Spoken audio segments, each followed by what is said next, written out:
एक डॉक्टर थे, नाम था मिस्टर चड्डा। लगभग 50 वर्ष की उम्र थी। मिस्टर चड्डा बहुत सुंदर थे, चूंकि डॉक्टर थे। जिंदगी कैसे जीनी है, क्या खाना है, क्या नहीं खाना, अपने आप को फिट रखते थे, सुंदर थे, मेंटेन रखते थे अपने आप को। उनका एक बेटा भी था, नाम था देवांश चड्डा। बड़े सुंदर ढंग से अपना जीवन यापन करते थे। मिस्टर चड्डा की अपनी स्वयं की क्लिनिक थी। मरीज आते थे और वो उनका इलाज करते थे। जाने माने डॉक्टर थे, अच्छी कोटि के डॉक्टर थे। पेशेंट को देख लेते थे तो उसका उपचार करके ही छोड़ते थे, और मरते हुए पेशेंट को भी, मरीज को भी वो बचा लेते थे। इतनी बढ़िया दवाई थी, इतना बढ़िया उनका व्यवहार था। एक दिन की घटना, मिस्टर चड्डा अपने समय के बड़े पक्के थे। मुंशी प्रेमचंद जी लिख रहे हैं, मिस्टर चड्डा अपने टाइम के बड़े पक्के थे।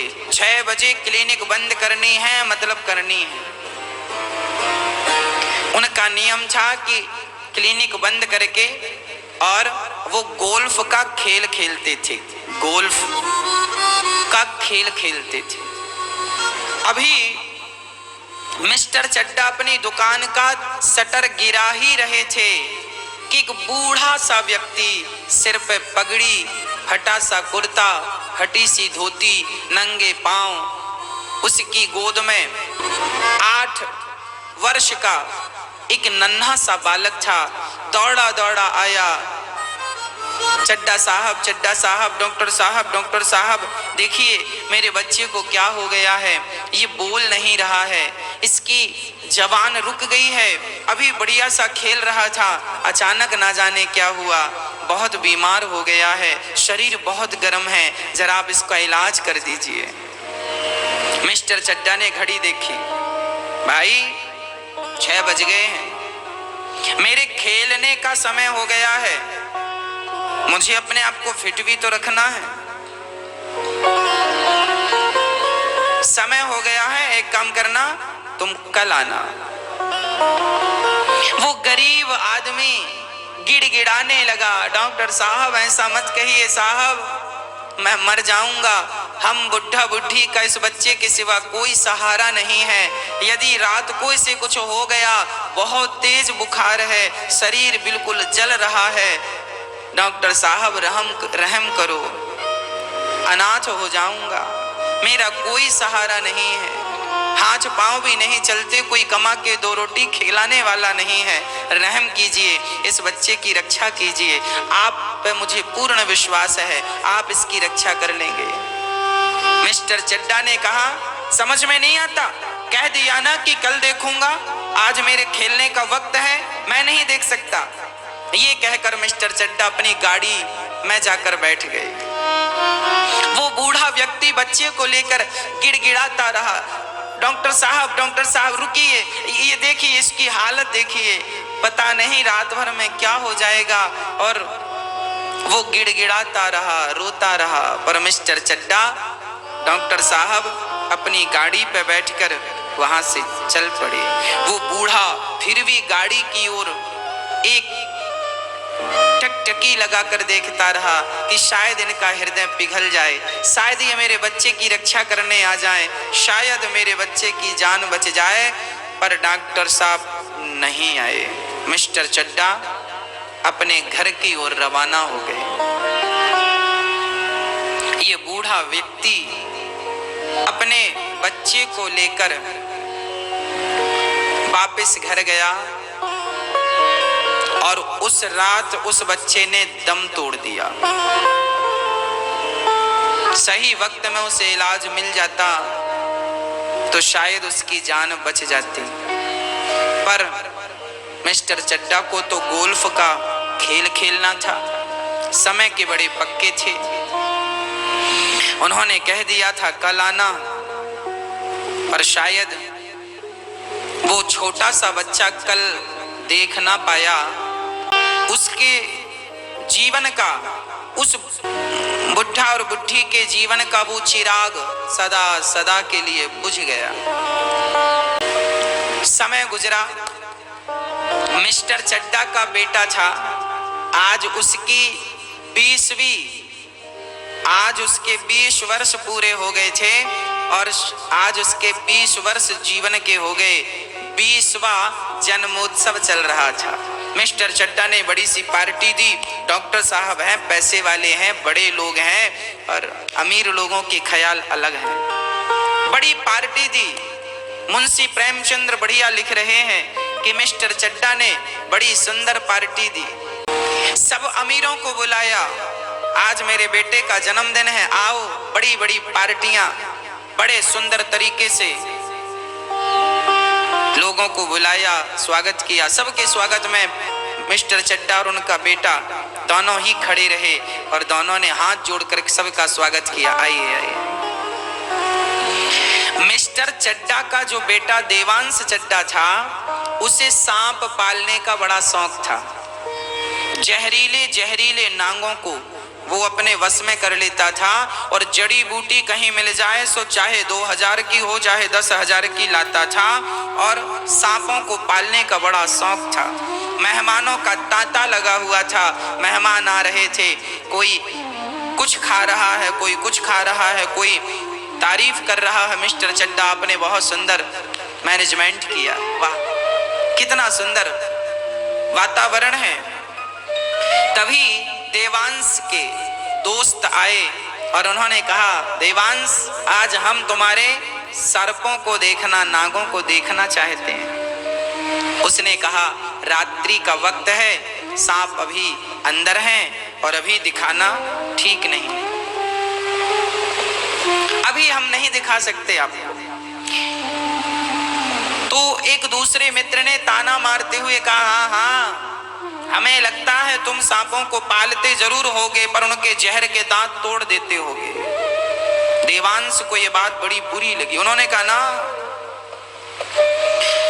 हम दांत नहीं तोड़ते, हम तो साबुत जैसे सर्प है प्रकृति में वैसे के वैसे पालते हैं। तो दूसरे ने कहा, हम बिना देखे कैसे मान लें, अब तो बात शान की आ गई, नहीं दिखाते तो मित्रों को ये लगेगा कि दांत तोड़ के सांप पालता है।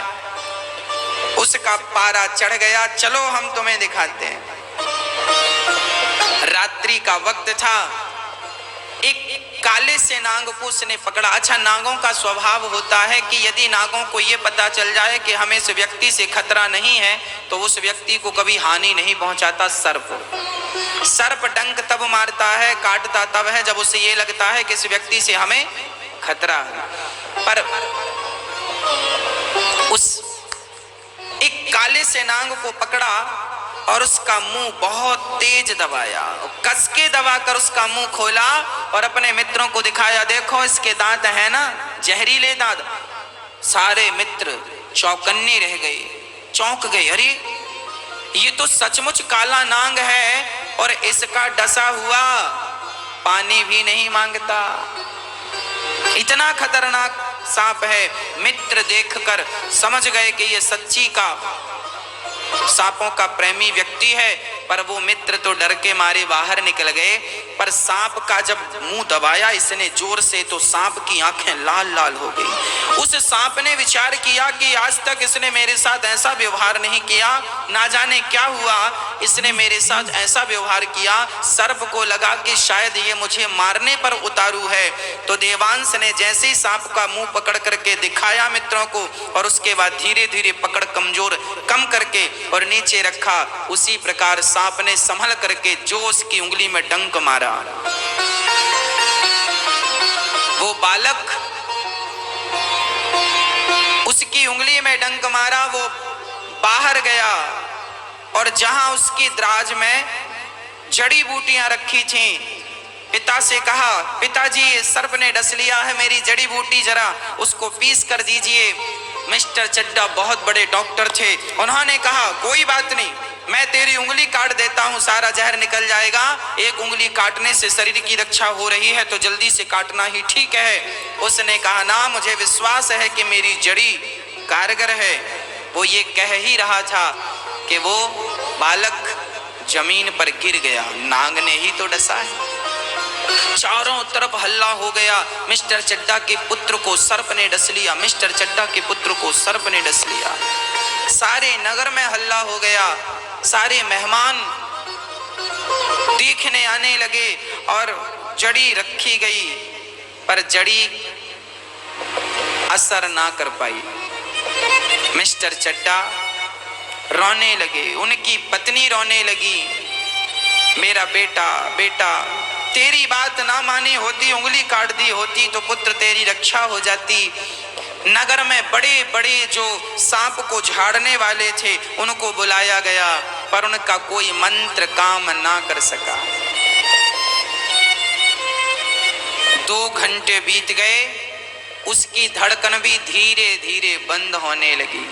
मिस्टर चड्डा स्वयं डॉक्टर थे, हाथ पकड़ के देखा, धड़कन का कोई पता नहीं। डॉक्टर चड्डा समझ गए कि मेरा बेटा चला गया, रोने लगे। सारे शहर में खबर फैल गई, मिस्टर चड्डा के बेटे को सर्प ने डसा, और कोई यदि सांप का मंत्र जानता हो और झाड़ेगा 100 से 10,000 रुपए इनाम दिए जाएंगे। गांव गांव में खबर फैल गई, देर नहीं लगी। ये खबर गांव के उस व्यक्ति तक पहुंची, उसका नाम था राम नारायण। उस व्यक्ति तक खबर पहुंची जो कभी डॉक्टर के पास आया था अपना बेटा लेकर कि डॉक्टर साहब मेरा बेटा रात भर में दम तोड़ देगा, आप देख लेंगे तो शायद बच जाए। उसका नाम था राम नारायण। वो व्यक्ति बहुत बड़ा सफेरा था और सांपों का मंत्र तो जानता ही था। कितना भी खतरनाक सांप क्यों न डस दे, पर राम नारायण झाड़ देता था। शरीर बूढ़ा था, बेटा भी अब था नहीं, दोनों बुढ़ा बुढ़ी थे। रात बीत चुकी थी, तभी किसी ने दरवाजा खटखटाया। राम नारायण ने दरवाजा खोला। कौन हो भाई? अरे राम नारायण जी, आपको पता चला मिस्टर चड्डा के बेटे को सांप ने डस लिया है, यदि बचा सकते हो तो बचा लो, 10,000 मिलेगा। राम नारायण ने पूछा, वही चड्डा डॉक्टर? हाँ हाँ वही। राम नारायण बोले, मरे उसका बेटा, मैं काहे जाऊं? मेरा बेटा तड़प रहा था, मैं चिल्ला रहा था, हुजूर बचाइए मेरे बेटे को, बचाइए, उनको खेल खेलना था। मेरे बेटे की रक्षा उन्होंने नहीं की, अब मैं क्यों जाऊं उनके बेटे की रक्षा करने? मैं नहीं जाता। किवाड़ बंद कर लिया। तभी उनकी बूढ़ी सी पत्नी बोली, अजी क्या हुआ, क्यों बड़बड़ा रहे हो? अरे भाग्यवान, तुम्हें क्या बताऊं, जब खुद पे मुसीबत आती है ना तब पता चलता है कि मुसीबत क्या होती है। दूसरों की मुसीबत तो कोई जान थोड़ी पड़ती है। बड़े लोगों के बड़े ख्याल हैं, इंसान कीड़े मकोड़ों की तरह मरता रहता है, ये अपने खेल को नहीं छोड़ते। मैं नहीं जाने वाला। पत्नी बोली, कहाँ नहीं जाओगे, ये तो बताओ बात क्या है? बुढ़िया ने पूछा तो राम नारायण ने कहा, वो मिस्टर चड्डा है ना? हाँ हाँ, मैं बेटे को लेकर गया था, डॉक्टर साहब देख लो देख लो, नहीं देखा उन्होंने, अब तो मेरा बेटा चला ही गया। तो पत्नी ने कहा, उनके बेटे को क्या हुआ? बोले, उनके बेटे को सांप ने डस लिया है, और ये बहुत बड़े झाड़ने वाले थे, ये चाहते तो जान बच सकती थी। पत्नी ने उनकी ओर मुस्कुराते हुए देखा और कहा, जो आपको अच्छा लगे सो कीजिएगा, पर रात हो गई है, जाना है सो जाइए, सोना है सो सोइए। राम नारायण बोला, आग लगे मिस्टर चड्डा के घर में, मैं काहे जाऊं? मेरे बेटे को उसने देखा तक नहीं, पलट करके कैसा है? मेरे अंदर भी आग जल रही है। उस मिस्टर चड्डा के कारण मेरा बेटा मर गया। सही वक्त पे दवाई दे देता तो मेरा बेटा जिंदा रहता। मैं नहीं जाने वाला, बिस्तर लगाओ।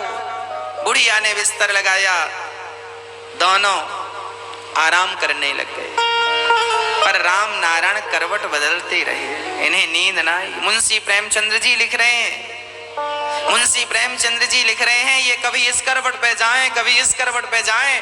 थोड़ी देर बाद उठकर बैठ गए तो बुढ़िया भी बैठ गई। बूढ़ी अम्मा, इनको लगा ये जाग रही है, सो फिर लेट गए। थोड़ी देर बाद बूढ़ी अम्मा गहरी नींद में सो गई और इनका हृदय अंदर से बार बार यही कह रहा था कि जैसा व्यवहार उसने मेरे साथ किया है, क्या मैं भी उसके साथ ऐसा ही व्यवहार करूं? ना, वो तो अमीर लोग हैं, वो क्या जाने कि गरीबों की जिंदगी क्या है। पर मेरा बेटा अब नहीं है, मुझे पता है कि बेटे के जाने का गम क्या होता है। मिस्टर चड्डा का बेटा मर जाएगा तो मिस्टर चड्डा बहुत दुखी होंगे। यदि मेरे कारण जिंदगी बच सकती है, ये वो अपने आप से बात कर रहा है। राम नारायण अपने आप से बात कर रहा है, लेटे लेटे, क्या करूं क्या करूं। उसकी आत्मा गवाह दे रही थी, जवाब दे रही थी, जा।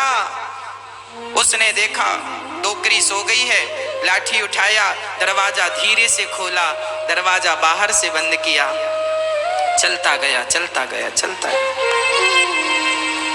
मिस्टर चड्डा के घर के पास पहुंचा, बड़ी तेज गति से चला। चलते चलते 20 मिनट हो गए, रोशनी दिखने लगी, सारे मेहमान जा चुके थे। तभी वो बूढ़ा आदमी मिस्टर चड्डा के घर पहुंच गया। मिस्टर चड्डा बाहर ही खड़े थे। मिस्टर चड्डा को लगा कि शायद कोई मरीज घर में आया है। मिस्टर चड्डा ने दूर से कहा, भैया आज मैं नहीं देख पाऊंगा किसी मरीज को और 1 महीने तक भी मैं नहीं देखूंगा, आप जाओ। उस बूढ़े राम नारायण ने कहा, मिस्टर चड्डा, मैंने सुना है आपके बेटे को सांप ने डस लिया। हाँ हाँ, पर आपका परिचय, आप कौन? मेरा सामान्य परिचय है। उसने अपना परिचय नहीं दिया कि तुमने मेरे साथ क्या किया, मैं क्या करने आया हूं। वो गया, बोले मुझे एक बार अपना बेटा दिखा दो, यदि भगवान चाहेंगे तो खड़ा हो जाएगा। गए, राम नारायण नब्ज पकड़ी। चड्डा, घबराने की जरूरत नहीं, सांप बहुत जहरीला था, पर फिर भी अभी इसके प्राण शेष हैं। पानी भरवा भरवा करके उसे ठंडे पानी से नहलाया और जो मंत्र पढ़ा, इसका जीवन का जो अनुभव था, मंत्र पढ़ा, मंत्र पढ़ पढ़ के सारा जहर उतार दिया। और मिस्टर चड्डा का बेटा देखते ही देखते उठ करके बैठ गया। अब बेटा बैठा, सारे लोग बच्चे को गले लगाने में, खुशियां मनाने में व्यस्त थे। तब तक नारायण को, राम नारायण जी को समय मिला, तुरंत भाग गए घर और दरवाजा खोलकर ज्यों की त्यों सो गए। चड्डा ने देखा, भाई वो बूढ़ा व्यक्ति कहाँ गया? अरे अभी तो यही था, अभी तो यही था, चारों तरफ खोजा गया पर कोई परिचय नहीं, कोई पता नहीं। सबको ये लग रहा था कि पैसे लेने आया होगा ना, वो तो पैसे भी नहीं लिया। मिस्टर चड्डा को धीरे धीरे याद आने लगा। मिस्टर चड्डा तुरंत गाड़ी पे उसके घर गए, पूछा कि वो कौन था। पता लगा कि वो फलाना था। गए, उसके हाथ जोड़कर बोले, आपका धन्यवाद। और ध्यान से देखा मिस्टर चड्डा ने तो कहा कि मैंने आपको कहीं देखा है।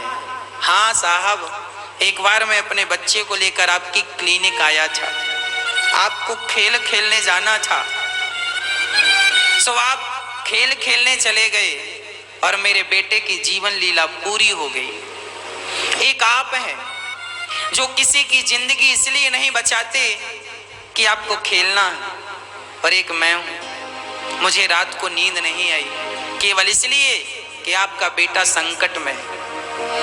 डॉक्टर साहब,